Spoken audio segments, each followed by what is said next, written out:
Halo, selamat datang di channel Bali Belajar. Silakan like and subscribe. Pada video kali ini, saya akan menampilkan bagaimana cara cek data kita, terutama bagi non-ASN di laman pengumuman non-ASN milik Badan Kepegawaian Negara atau BKN.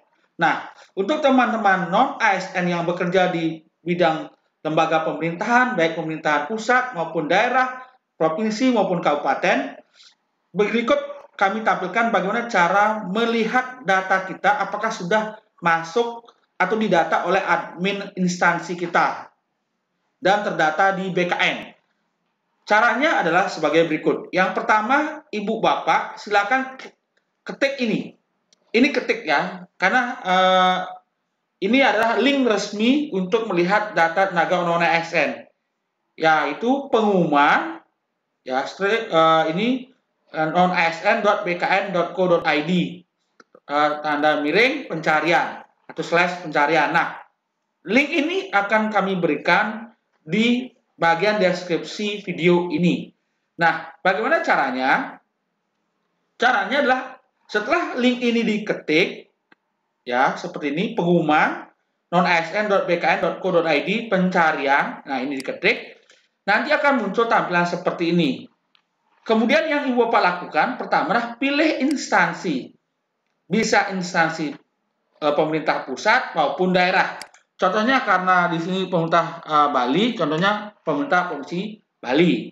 Pemerintah Kabupaten Purbalingga, seperti ini. Oke, saya contohkan pemerintah provinsi Bali. Nah, selanjutnya kita juga bisa menempatkan nama lengkap kita di sini.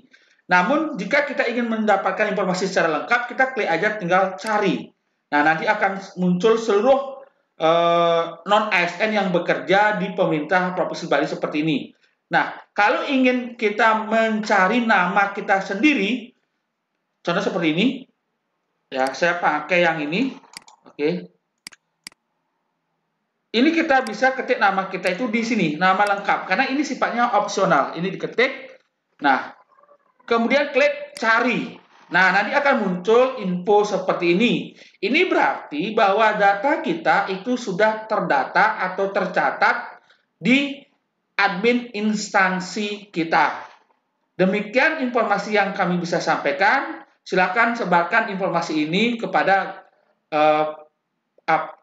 pegawai non-ASN, tenaga administrasi, tenaga guru yang bekerja sebagai non-ASN di lembaga pemerintahan, baik pemerintah pusat, daerah, maupun kabupaten. Semoga bermanfaat. Terima kasih.